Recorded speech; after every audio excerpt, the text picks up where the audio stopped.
Alright everyone, it's time to talk about Venezuela again because it's essentially a failed state now. The protests have been going on now for almost 2 months, for 51 days actually, since the opposition called for its general uprising. And they're getting larger and they're getting more violent. There was apparently a leaked order from Maduro stating that snipers should be on standby to kill Maduro's political enemies. Sure, that went over well when the Venezuelan people heard that. His approval has dipped down into the 20s somewhere, possibly lower. That's private polling that's been conducted. It could honestly be in the teens or single digits by now. And it's not going to get higher. Maduro's not going to get more popular. The fact is, there's a critical shortage right now in Venezuela of food, of basically all kinds, of money. Honestly, they get like a money shortage because the money's worthless. Inflation's going to hit apparently 700% by the end of the year. It could be higher. They could totally hyperinflate. If the economy flatlines further, that could happen. The money could be literally worthless. It'd be like the end of Yugoslavia where a 5 billion whatever note will buy you a loaf of bread or something like that. It'll be totally worthless. They're importing gasoline now. I don't know how they're paying for it.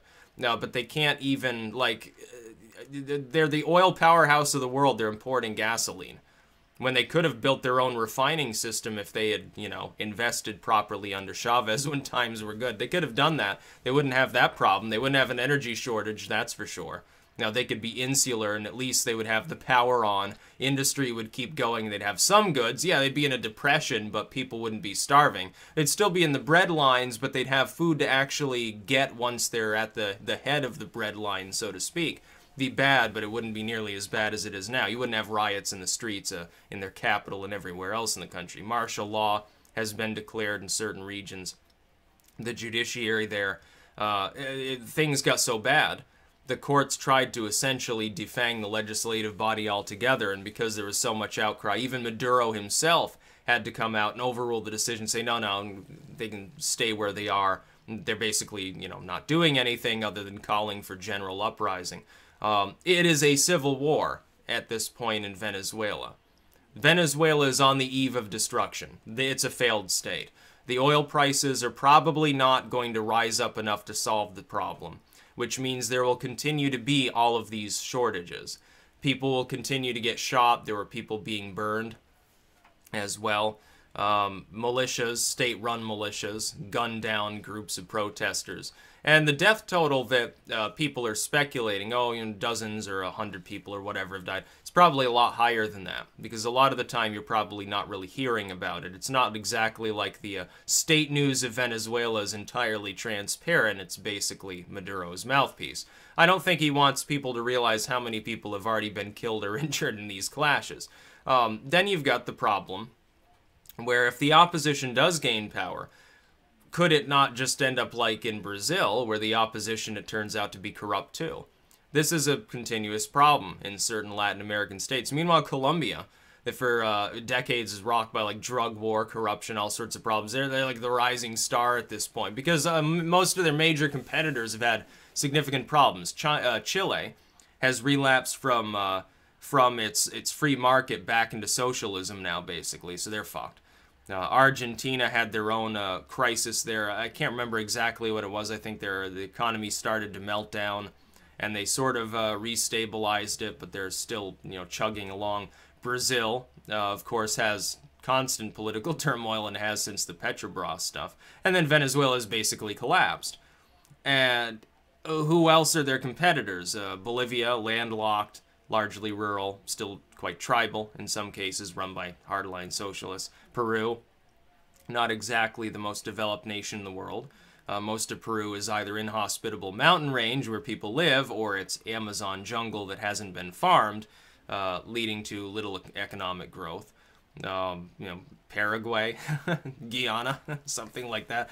Ecuador. Colombia is now the main country of Latin America, because Brazil and Venezuela, Chile and Argentina, which were all arguably ahead, have all been totally defanged. So Colombia is sort of the main ally we've got in the region now, which is a sad statement on South American politics, I suppose. But Venezuela should be wealthy. It should have been. If Chavez hadn't been stupid, if Maduro hadn't been stupid, then they'd be doing fine right now. They'd have problems, but they wouldn't be collapsing. Instead, it looks increasingly like Maduro at some point is going to find that his head is severed from his body and put on a pike and paraded around in the streets of Caracas, which is probably the best thing for him. It's probably the best thing for the Venezuelan people. But even under the best circumstance, let's say tomorrow Maduro gets shot and the opposition takes command, the military does not rise up against them, and they reinstall order and say, okay, we're going to try to solve this situation. Even then, the oil prices don't magically get higher. You've still got problems with all sorts of shortages. You're going to have to, essentially, partner with the US, Europe, everyone else, and beg them to come back. Beg the factory owners to come back. Say, no, we're sorry Maduro nationalized everything. Please come back and do industry here. We're opening up to the world. Please send us goods of some sort so we can get back on our feet. That's going to be expensive. It's also going to be time-consuming, and some of these groups will be reluctant to do that. Maduro has irreparably damaged the credibility of Venezuelan politics as far as dealing with foreign industry, which means you're going to need more of a domestic industry, which means you're going to need more domestic investment, which means that you're going to have to solve your debt crisis, because right now you have to pay an exorbitant amount of your productivity towards that, which means you have to hope for either an oil price incline back up to where it was before, which won't happen, or you have to wait until one of the main powers of the world is willing to invest in you at a heavy level. And I mean heavy. You're going to have to have a lot of loans, probably, to build the infrastructure you need. You're talking, you need oil refineries so you don't have to import gasoline. You need to repair your infrastructure, finish off the plumbing and electricity in the commie block areas, as well as at the same time appease the demands of people who will remain socialist. They're going to still want those pensions that you won't be able to really pay for. You're going to have to impose austerity. That will cause them to rise up.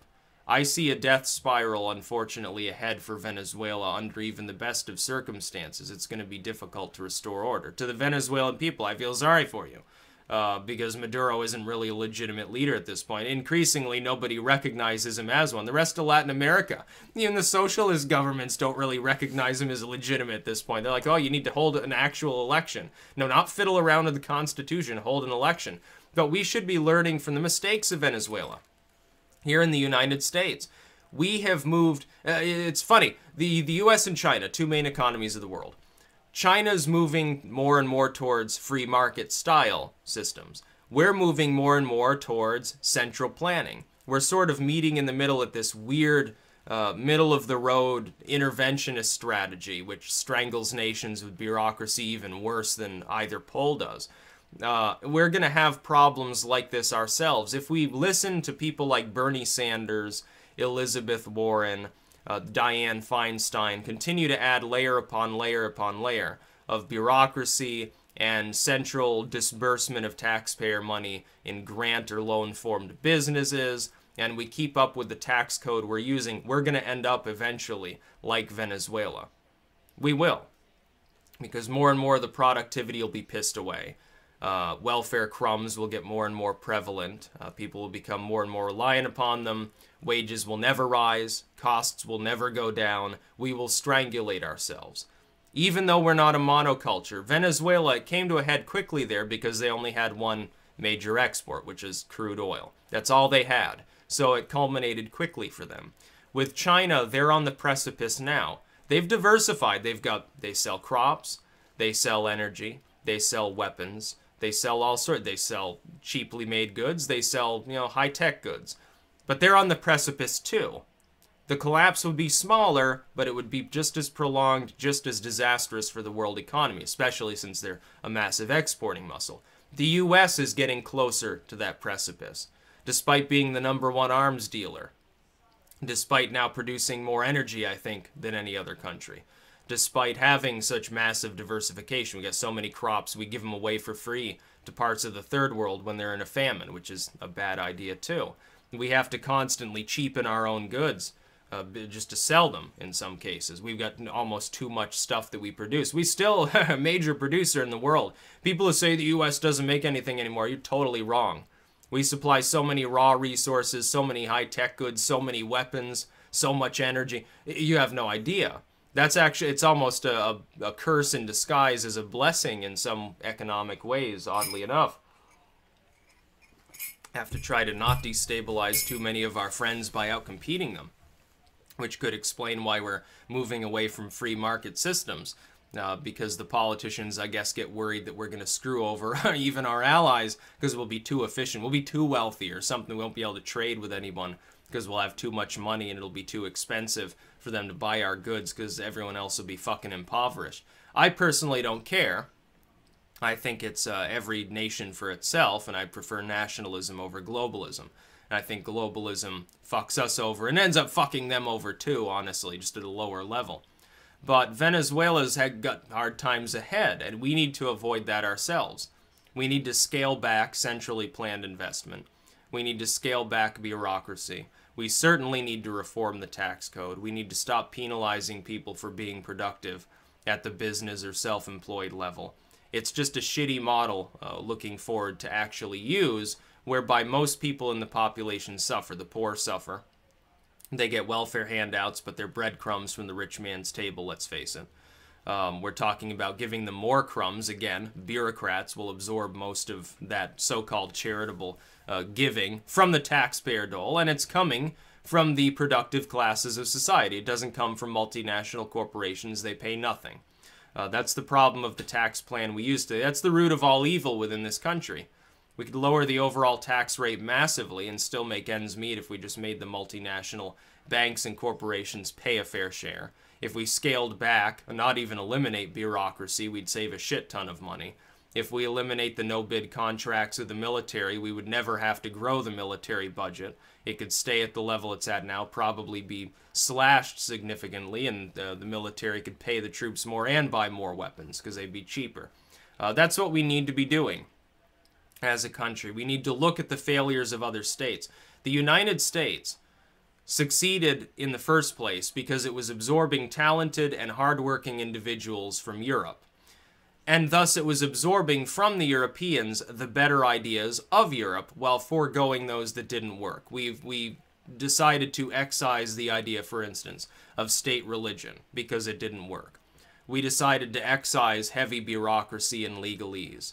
We decided to excise the concept of people being subjects. We went through and we absorbed all of these hardworking people, and we ignored aspects of other cultures that clearly were not working for them, that were inefficient, and replaced them with those from other nations, including parts of what was then the uncivilized world, that did appear to work. And that's why we succeeded. Instead, now, we've adopted the same failed models, the same corruption of those countries we originally left behind. It's a cautionary tale for us. It's also a cautionary tale for every American state. The entire hemisphere was meant to be made up of nations that would absorb ideas and people in that manner.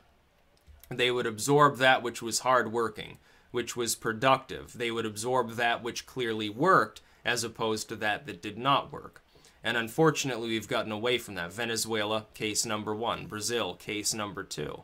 Chile, going away from a free market that worked, predicated on throwing commies from helicopters, which, again, is probably not a particularly bad problem, back into socialism. It's relapsing into that Latin American nation tendency of far leftism getting absorbed from its neighboring states.